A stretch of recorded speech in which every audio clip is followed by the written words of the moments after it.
Mr. Chair, that is the real tragedy of this incident, and it makes me really angry that this happened and it has been allowed to happen. Ang Doña Paz po ay nangyari pa noong 1987, 39 years have passed, pareho pa rin wala nagbago sa sitwasyon. In that particular tragedy, kulang din sila ng life jackets. In that particular tragedy, overloaded ang ship.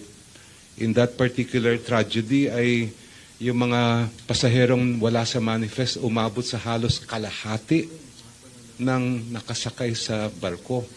From what we investigated, there were only roughly 2,000 plus manifested and more than 2,000 not on the manifest. And yet, up to now, nothing has changed. There has to be accountability for this, Mr. Chair. Thank you, Attorney Chell.